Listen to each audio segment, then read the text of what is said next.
এই চ্যানেল কোনো অবৈধ কার্যকলাপকে উৎসাহিত বা সমর্থন করে না। এই চ্যানেলের সমস্ত বিষয়বস্তু কেবল তথ্য ও শিক্ষামূলক উদ্দেশ্যে প্রদান করা হয়েছে। যদা যদা হি ধর্মস্য গ্লানির্ভবতি ভারত অভ্যুত্থানমধর্মস্য তদাত্মানং সৃজামি। পরিত্রাণায় সাধুনাং বিনাশায় চ দুষ্কৃতং ধর্ম সংস্থাপনার্থায় সম্ভবামি যুগে যুগে। নমস্কার বন্ধুরা, জ্যোতিষী এবং তন্ত্রবিদ শান্তনু বন্দ্যোপাধ্যায়ের অডিও ইউটিউব চ্যানেলে আপনাদের স্বাগত জানাই। এখানে শ্রী শান্তনু বন্দ্যোপাধ্যায়ের বহুল প্রচারিত জ্যোতিষ টোটকা এবং ফলাফল আপনাদের সুবিধার জন্য তুলে দেওয়া হলো। এখানে আপনারা অডিও ফরম্যাটে নানা রকম রিপ্রেজেন্টেশন হবে গ্রাফিকের, তার মাধ্যমে আপনারা এই ভিডিওগুলো দেখতে পারবেন খুব সহজেই। যারা যারা জীবনে নানান সমস্যায় জড়িয়ে পড়েছেন এবং সহজ সমাধানের পথ খুঁজে পাচ্ছেন না, তারা দ্রুত যোগাযোগ করুন আমাদের এই বুকিং নাম্বার। দেখবেন তলায় স্ক্রোলে বুকিং নাম্বার যাচ্ছে। আমাদের বুকিং নম্বর হলো 9830143048। সকাল 11টা থেকে সন্ধে 7:30 মানে 7:30 পর্যন্ত এর মধ্যে আপনারা ফোন করবেন। প্রেম, বিয়ে, বিচ্ছেদ, চাকরি, ভাগ্য, রাশি, যে কোনো সমস্যায় দ্রুত যোগাযোগ করুন এই নাম্বারে। নাম্বারটি ভালো করে দেখুন এবং নিচের স্ক্রোলগুলো ভালো করে আপনারা ফলো করুন। খারাপ সময় কেটে যাবে। তুলসী গাছে জল দেওয়ার সময় এই ছোট্ট মন্ত্রটি আপনারা বলুন, অনেক উপকার পাবেন। সনাতন ধর্মে তুলসী গাছকে অত্যন্ত গুরুত্বপূর্ণ স্থান দেওয়া হয়েছে এবং তুলসী গাছকে এও বলা হয়েছে যে আশেপাশের যাবতীয় নেগেটিভ এনার্জি বা কুশক্তিকে তুলসী গাছ সরিয়ে দেয় এবং পরিবেশের মধ্যে পজিটিভ ইতিবাচক এনার্জি প্রদান করে। হিন্দু ধর্মে তুলসীকে মা লক্ষ্মীর রূপ হিসাবে বিবেচনা করা হয়েছে। তাই আচার ও নিয়মানুসারে তুলসী পুজো যদি করেন তাহলে জীবনে অপার সুখ, সমৃদ্ধি এবং সাফল্য লাভ করতে পারেন। ধর্মীয় শাস্ত্রে তুলসী পূজার ক্ষেত্রে কিছু নিয়ম উল্লেখ করা হয়েছে। এই নিয়মগুলি মেনে চললেই তুলসী পূজার পূর্ণ ফল পাওয়া সম্ভব।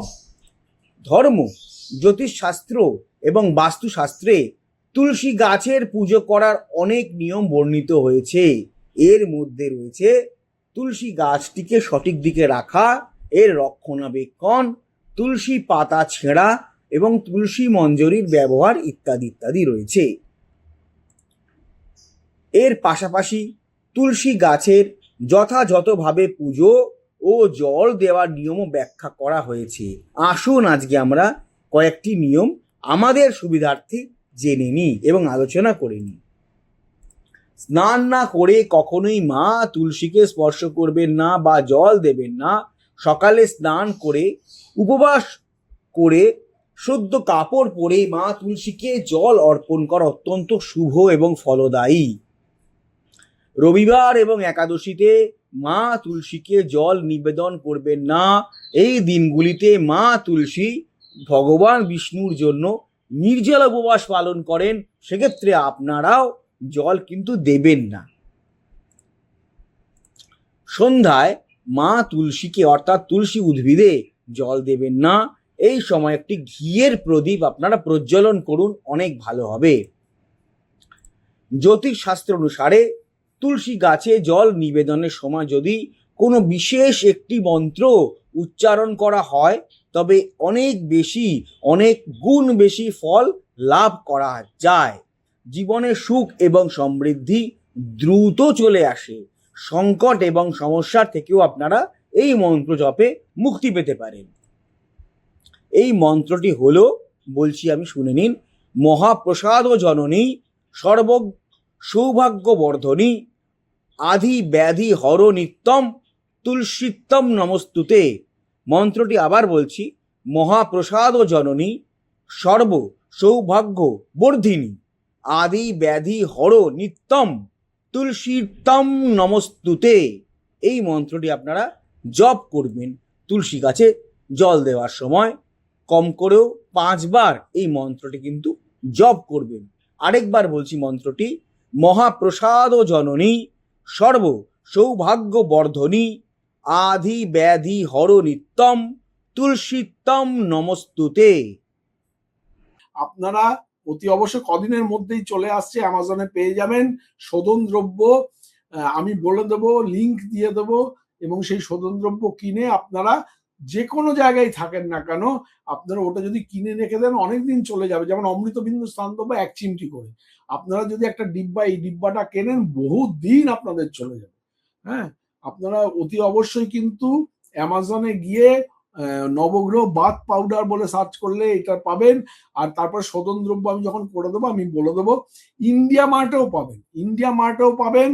আমার যে আরেকটা নিজস্ব ওয়েবসাইট ananddarshan.com, সেখানেও আপনারা পাবেন। আচ্ছা, একটা কথা আপনাদের বলি, সেটা হচ্ছে অডিও ট্র্যাক। আপনারা হয়তো আমার ভিডিওটা চালালেন এবং দেখলেন যে প্রথম থেকে সেটা ইংলিশে হচ্ছে। মুশকিল, শান্তনু ইংলিশে বলতে শুরু করছেন। না, ব্যাপারটা তা নয়। 3টে ল্যাঙ্গুয়েজে আমাদের ভিডিওটা সেট হয়ে যায়। অনেক সময় দেখা যায় হিন্দিতে আরম্ভ হয়ে যাচ্ছে, অনেক সময় দেখা যায় বাংলাতেই যা চলছে, আবার অনেক সময় দেখা যায় ইংলিশে চলছে। তো এটা যখন আপনারা চলবে তখন আপনারা কি করবেন? কিচ্ছু না, ভিডিওর যেটা চলছে তার ঠিক ডান দিকে দেখুন কোনায় একটা চাকার মতো একটা সাইন আছে, একটু ক্লিক করলে দেখতে পারেন চাকার মতো সাইন আছে। সেই সাইনটাকে ক্লিক করবেন। ক্লিক করার পরে দেখবেন নিচে অডিও ট্র্যাক বলে একটা লেখা দেখাচ্ছে। ওই যে বারটা আসবে, বারের নিচে অডিও ট্র্যাক আছে, ওই অডিও ট্র্যাকটা ক্লিক করবেন। ক্লিক করলেই দেখবেন ওখানে বেঙ্গলি অরিজিনাল দেখাবে। যেখানে হয়তো হিন্দিতে চলছে, হিন্দি নিচে রয়েছে, কিন্তু বেঙ্গলি অরিজিনালে আপনারা ক্লিক করে দেবেন। যদি বেঙ্গলি অরিজিনালে ক্লিক করে দেন তাহলে কিন্তু আপনারা বাংলাতেই আবার আমার কথাটা শুনতে শুরু করবেন। হ্যাঁ, সুতরাং চিন্তা করার কোনো কিছু নেই। এই যে আমি স্ক্রিনে দেখিয়ে দিলাম, এইভাবে আপনারা অডিও ট্র্যাকটাকে জাস্ট চেঞ্জ করে নেবেন। হ্যাঁ, অডিও ট্র্যাকটা চেঞ্জ করলে আপনারা আবার পুনরায় আপনারা বাংলায় বা ইংলিশে বা হিন্দি থেকে আপনারা বাংলায় ফিরে আসতে পারবেন। যাই হোক,